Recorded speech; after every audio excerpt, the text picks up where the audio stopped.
I heard him before I saw him. Stupid fucking bitch. Who told you to touch my wallet? Then the crash. Something heavy glass, probably slammed against the wall.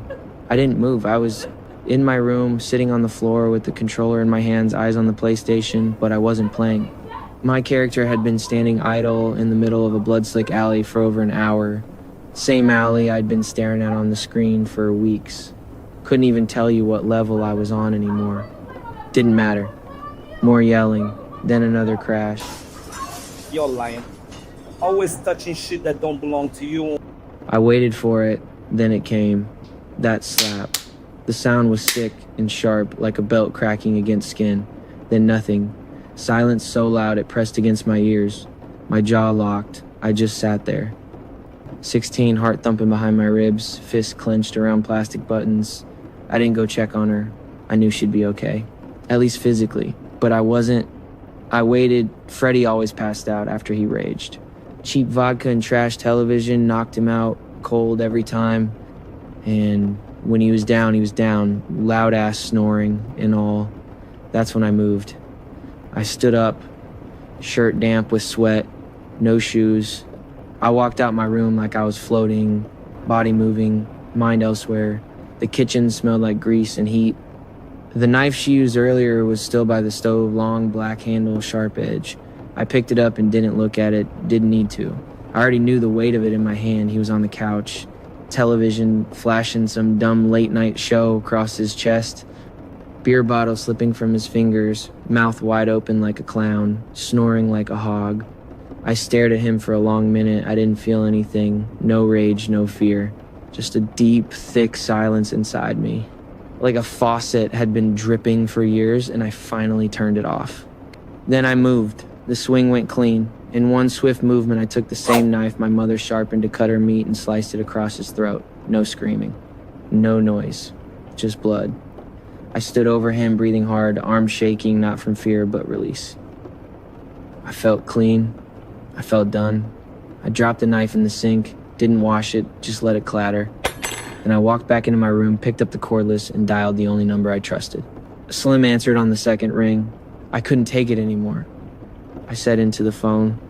"You did it?" he asked. Not surprised. Just calm. "Yeah." "Sit tight." An hour later, Slim pulled up in the old Lincoln chrome rims and tinted windows that didn't draw attention in our part of town. He stepped into the apartment like he'd done it before. He didn't ask why. He already knew. Everybody knew Freddie was a loudmouth piece of shit with heavy hands and no brakes. It was just a matter of time. "Man, you're sure?" He asked anyway, standing over the body. "This is what you wanted?" I nodded. He touched her again. Slim didn't speak for a second, just stared at me, then at the blood soaking through the cushion. "All right, let's move." We wrapped the body in a tarp from the back closet. Slim tied the knots tight like he'd done it 100 times. Maybe he had. "You ain't a boy no more, Leak," he muttered as we carried Freddie down the back stairwell. I didn't respond. I didn't need to. We drove to a dead strip where the tracks rattled and nobody looked too long at parked cars in the dark. Slim did the rest. I watched. Didn't ask questions. Didn't care. On the way back, Slim lit a cigarette and cracked the window. "You did what needed doing," he said. I looked out the window at the buildings flying past, eyes hard. My hands were still sticky with blood. But my chest felt light, like I'd finally taken a full breath. I wasn't a killer. Not yet.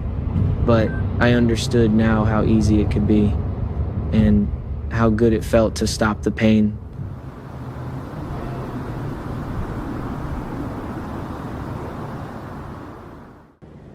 The city glowed beneath me.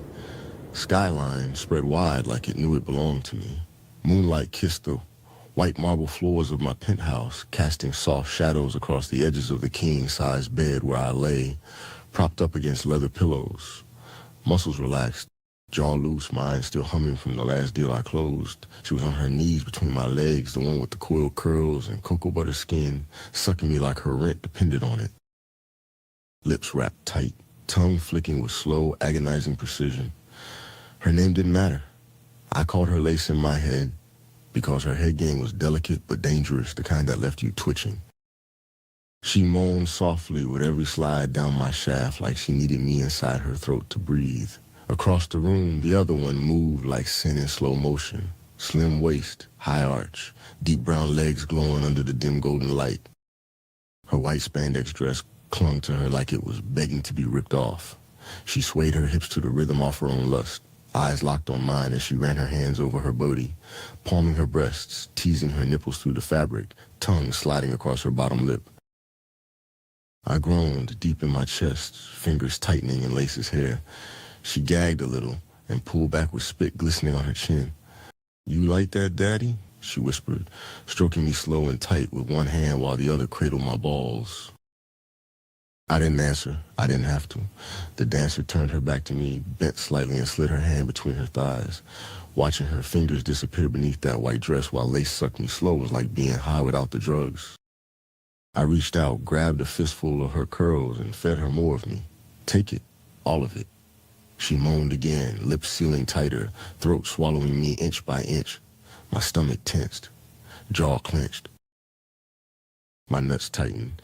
Lace sucked harder, faster now, like she felt it coming. Her tongue twisted around the head of my dick while she stroked the base, sloppier now wetter. "Fuck," I exploded.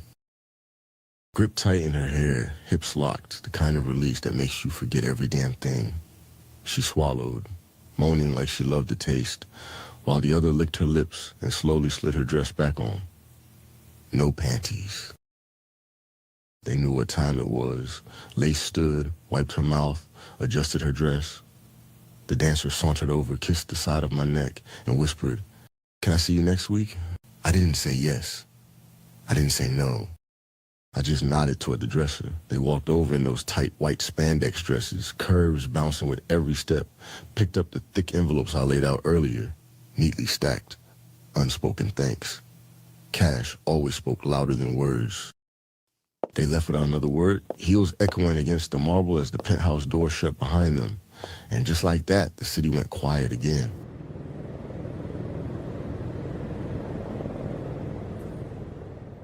I always wake up 5 minutes before my alarm. It's like my body knows not to startle Damon. The first sound of my phone alarm might mean a slammed fist or a broken phone, or worse, another bruise I have to cover with long sleeves and fake smiles. That's what happens when you sleep next to a cokehead that hallucinates. The bedroom is dark, cold. Damon's laid out beside me, snoring like a truck engine on his last legs. He reeks of Hennessy and cigar smoke. One arm hangs off the bed like he passed out mid-rage. I move slow, quiet. My ribs scream when I sit up.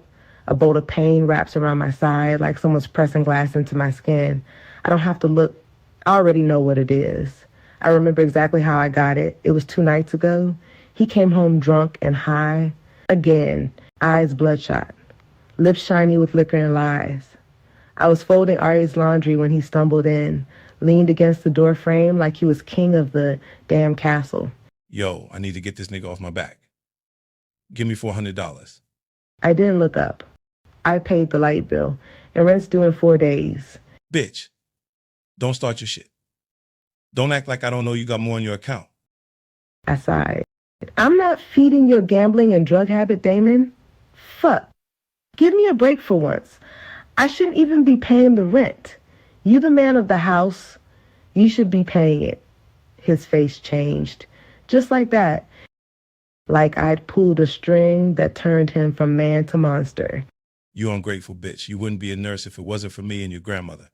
You was damn near homeless when she died. Who kept you fed? Who brought you that car you ride in? I should have sent your stupid ass back to Guyana." I opened my mouth to speak. I don't even remember what I was going to say. Then his fist hit my ribs once. Quick. Brutal. It knocked the air out of me. I dropped the basket. Clothes scattered across the floor like fallen petals. He stood over me, breathing hard, face twisted with something ugly. "Don't forget who used to pay all the bills while you were in school. Always talking stupid shit." And then, like always, he walked away like nothing happened. Turned the game on. Started rolling another blunt. Left me there on the floor holding my side, biting down on my own tongue to keep from waking Ari. I move through the hallway now like I'm floating. slow and silent. The bathroom mirror is cruel, but I face it anyway. The bruise wraps around the left side of my ribs like a fingerprint I can't wash off. Deep violet and red. I press my palm against it, not to fix it, just to feel it, just to remind myself I'm still here. Ari's still curled under her blanket when I go into her room. My heart softens the way it always does when I see her wild curls puffed out like a little halo, arms tucked under her chin like an angel. She blinks up at me, then smiles. Hi, Mama. I kiss her forehead. Hi, baby, you hungry? She nods and stretches, little toes poking from under the covers. Can I bring my doll to school today? She asks. You can bring her in the car, but she stays with me during class, remember? I remind her. Okay, she says. I watch her rise, so full of trust, so untouched by the world I let in through the front door every night. I can't let her grow up thinking this is love. I can't let her think this is what a home feels like. By 6:15, she's dressed and eating cereal on the couch. I'm wincing as I lace up my shoes, trying not to let her see me holding my side. She's too smart not to notice, though. Mama, you okay? She asks. I smile with only half my face. Yeah, baby. Just tired. Let's go. We can't be late for school and work.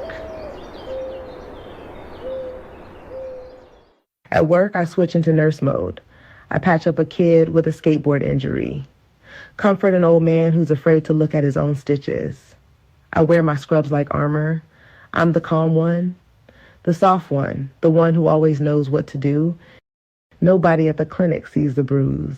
I hide it like I hide everything else, and besides, Damon always conveniently hits my ass everywhere but my face. If he hits my face, he's really mad and fucked up. I eat lunch in the break room, alone, scrolling through pictures of Ari with peanut butter on her cheeks.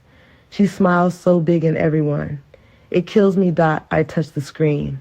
Whisper to myself, just a little longer, Jada. Just until you figure it out. I reached my friend Tasha's house a little after 7 that evening. She grabbed Ari from her after-school program for me today. On the days I worked from 7 in the morning to 7 in the evening. Damon is well aware on the days I work he has to pick Ari up since her program doesn't stay open to 7 in the evening. Guess who didn't go pick up their daughter? Thank God for the few friends I do have here. I drive home slower than I need to. When I pull into a parking spot in front of my apartment building, I just sit and watch the rain fall. I sit in the car a minute longer, holding the steering wheel with both hands like it's the only thing keeping me from falling apart. I don't cry, I never do, but I let the silence sit beside me before I grab my bag, grab Ari, and walk up those steps like I'm not afraid. One more night, I tell myself, then one more, then one more, until I don't.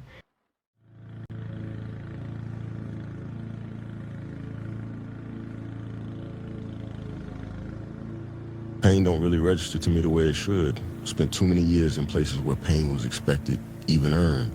So when I cut my hand on that busted fence post, I didn't flinch. I just looked down, wrapped it in my t-shirt, and told Dre, my cousin, to drive me to urgent care. Dre called me over to help put up his fence, and since I had nothing to do, I joined him. We were almost done when my hand slipped. I could have stitched it myself at home. Wouldn't be the first time. But it was deep, bleeding fast. I figured I'd let somebody clean it up right for once. The clinic was cold and bright, one of those new buildings with fake wood floors and automatic everything. The receptionist barely looked up, took my ID and handed me a tablet to answer the prior medical history questions. Have a seat, the receptionist said as she kept looking down at her phone. I sat, kids coughed. A man with a busted ankle tapped his foot like a ticking clock. A pregnant woman kept sighing, felt like being back in county. Everybody hurting, nobody talking. Then she walked out, tablet in hand, scrubs clinging just enough to curve. Malik, Carter. I looked up, and everything slowed. She wasn't loud, wasn't smiling, just present, composed, tired eyes, but something strong behind them. That kind of quiet strength you can't fake, like she's held broken people before and never flinched. Very attractive. I'm Jada. Come with me. I followed her down the hall, watching the way she moved, shoulders squared, steps light. Her voice was soft but sure, like she'd learned to be calm in chaos. We stepped into the exam room. She gestured to the exam table. You can sit. I did. The paper crinkled under me. I unwrapped the bloody shirt. Her hands hesitated for a beat. Just a second. How'd it happen? Fence work. Rusty nail. She didn't respond. Just nodded. She pulled on gloves and grabbed a cuff and thermometer. Let me get your vitals first. Her fingers brushed my skin while she wrapped the cuff around my arm. Soft. Cool. She didn't look at me while she worked, but I watched her. Couldn't help it. Her face wasn't one you forget. High cheekbones, smooth skin, lips like poetry. What's your pain scale 1 to 10? 2, I replied. She looks at me and raises one of her eyebrows. I would have stitched this myself, but I've been told my scars would look better if I had a professional do it. She stares at me for a second and proceeds to keep taking my vitals. You a nurse? I asked. Yes. Still not looking at me. That's why you got such steady hands? This time she did glance up just for a second, no smile. Just something unreadable behind her eyes. Then she checked the blood pressure reading and jotted it down. Your pressure's a little elevated. Could be the blood loss, or could be you. She didn't react, didn't crack, didn't even blink. Just clicked the thermometer and held it up. Under your tongue, please. I smirked and did what she asked. She watched the screen until it beeped, then moved efficiently, writing everything on the chart. You allergic to anything? Fake people and liars. That almost made her smile. She focused on the needle, prepping the thread. Her hands moved like music, precise and practiced. You from here? I asked, watching her work. She nodded once. Yes and no. Guyana? Long way from home. Yeah, it is. Something about the way she said it, it landed heavy, like a memory she didn't want to hold but couldn't put down. All right, the physician assistant will be in to clean and suture your hand. Hold tight. She started to walk out, but the door opened and the doctor walked in. A short, pale guy with a trimmed beard and a tired smile. Mr. Carter, let's take a look. I nodded, and Jada moved to the corner to assist. She passed him a wrapped suture kit, then peeled the packet of thread and laid it gently on the tray beside him. Her hands were clean, confident, like she did this all day and still cared enough to do it right. I should have been watching the provider sew my flesh back together. Instead, I watched her. Her jaw clenched subtly every time the thread passed through my skin. She didn't flinch, but something in her face told me she'd seen enough pain to recognize when a man was pretending not to feel it. And still, she stayed composed, cool, too cool. She was practiced at holding herself back. That interested me more than anything else. When the physician assistant finished, he pressed gauze into my palm and wrapped it tight. You'll need antibiotics to prevent infection and something for the pain. I'll prescribe it to the pharmacy you listed at check-in. Then he turned to Jada and nodded. Can you print his discharge papers? Of course. She replied. The physician assistant left the room, and it was just the two of us again. Silence stretched. I looked down at my hand and back up at her. You always this quiet with patience, or just me? She shrugged. Depends. She kept typing on the computer. On what? She met my eyes then. Not flirty, not warm, just direct. On whether or not they're trying to flirt with me? You got a man? I asked, voice low. She froze just for a second, but she didn't look up. Is that a medical question pertaining to your health? She asked sarcastically. Nah, personal curiosity. I'm in a relationship. She said carefully, not happily, not proudly. Just fact. Does he know how to treat you right? She didn't answer, didn't have to. I felt the shift in the room, the weight in her shoulders, the way she stood like someone used to shrinking herself. I didn't press, just let the silence sit. Your prescription's already sent to your pharmacy. It should be ready by the time you get there. Professional, straight to the point, not giving me an inch. I like that. She opened the door, grabbed some papers off the printer, and walked back in. She handed me the papers. Keep it dry and clean. Follow the direction on your discharge summary. If it gets hot or starts draining, return here or go to the ED. I don't fuck with the ED. I barely came here. I don't either. But infections don't care what we like. That made me chuckle. Fair enough. She turned toward the door, hand already on it. Hey, I said. Thanks.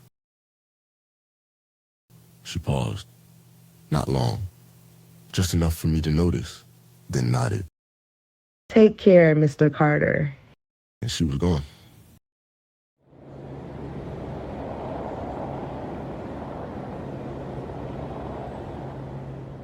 Back home, I stood in front of my floor-to-ceiling windows, looking down at the city.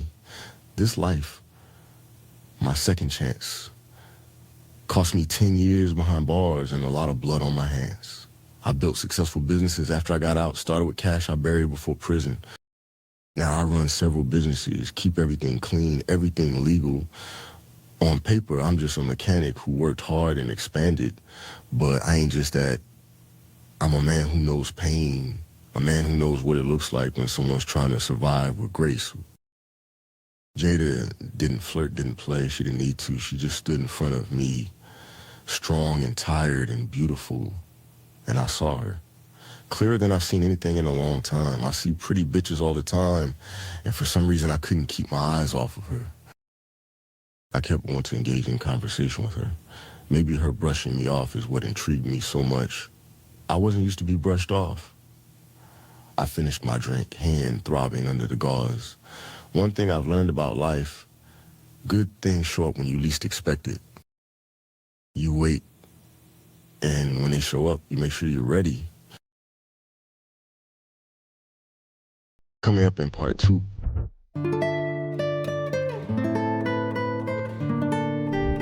This ain't just about money. If they come after me, they might come after my baby mama and my kid. I'm not trying to die over this shit.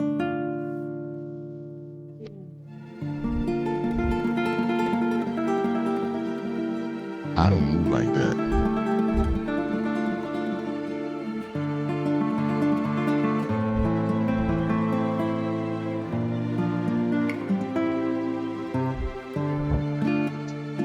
Who the fuck is Eyes? Who the fuck is that Jada?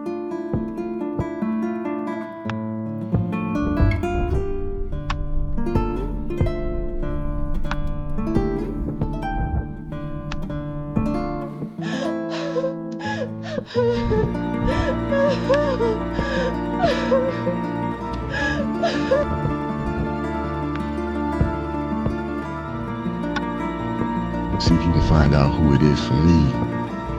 Do a deep sweep.